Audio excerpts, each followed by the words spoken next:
കേരളി news exclusive. BJP സംസ്ഥാന അധ്യക്ഷൻ രാജീവ് ചന്ദ്രശേഖർ ഉൾപ്പെട്ട ഭൂമി കുംഭകോണത്തിന്റെ കൂടുതൽ രേഖകൾ കൈരളി ന്യൂസിന്. കർണാടക ഇൻഡസ്ട്രിയൽ ഏരിയ ഡെവലപ്മെന്റ് ബോർഡിനോട് BPL ആവശ്യപ്പെട്ടത് 500 ഏക്കർ ഭൂമി. 500 ഏക്കർ ഭൂമി ആവശ്യപ്പെട്ട് നൽകിയ കത്ത് കൈരളി ന്യൂസിന്. വ്യാവസായിക ആവശ്യങ്ങൾക്ക് വേണ്ടി രാജീവ് ചന്ദ്രശേഖർ ഉൾപ്പെട്ട BPL company Karnataka industrial area development ബോർഡിനോട് ആവശ്യപ്പെട്ടത് 500 ഏക്കർ ഭൂമിയാണ്. അന്നത്തെ ഉന്നതതല യോഗത്തിൽ 175 ഏക്കർ ഭൂമി BPL കമ്പനിക്ക് അനുവദിക്കാൻ തീരുമാനമായി.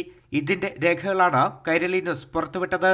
അന്ന് അനുവദിച്ച ഭൂമിക്ക് Karnataka industrial area development board കണക്കാക്കിയ തുക 6,51,56,700 രൂപയാണ്. BPL കമ്പനിക്ക് ഇതേ ഭൂമി നൽകുന്നത് 6,45,00,000 രൂപയ്ക്ക്.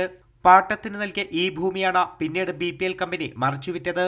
Maruti Suzuki, Jindal group, BOC India limited എന്നീ കമ്പനികൾക്ക് ഭൂമി മറിച്ചുവിറ്റതിന്റെ രേഖകളും കൈരളി ന്യൂസിന് ലഭിച്ചു. 2011 87 ഏക്കർ ഭൂമി മാരുതി സുസുക്കിക്ക് മറിച്ചുവിറ്റത് 275 കോടി രൂപയ്ക്ക്. BOC ഇന്ത്യ ലിമിറ്റഡിന് 3 ഏക്കർ ഭൂമി വിറ്റത് 4 കോടി രൂപയ്ക്ക്. ജിൻഡൽ അലൂമിനിയം ഗ്രൂപ്പിന് 2011 25 ഏക്കർ ഭൂമി വിറ്റത് 33,50,00,000 രൂപയ്ക്ക്. കമ്പനികളുമായി നടത്തിയ എഗ്രിമെന്റിന്റെ പകർപ്പും കൈരളി ന്യൂസിന് ലഭിച്ചു. അതേസമയം ലോകായുക്തയ്ക്ക് മുന്നിൽ വിഷയത്തിൽ പരാതിയുണ്ടെങ്കിലും അന്വേഷണം എങ്ങുമെത്തിയിട്ടുമില്ല.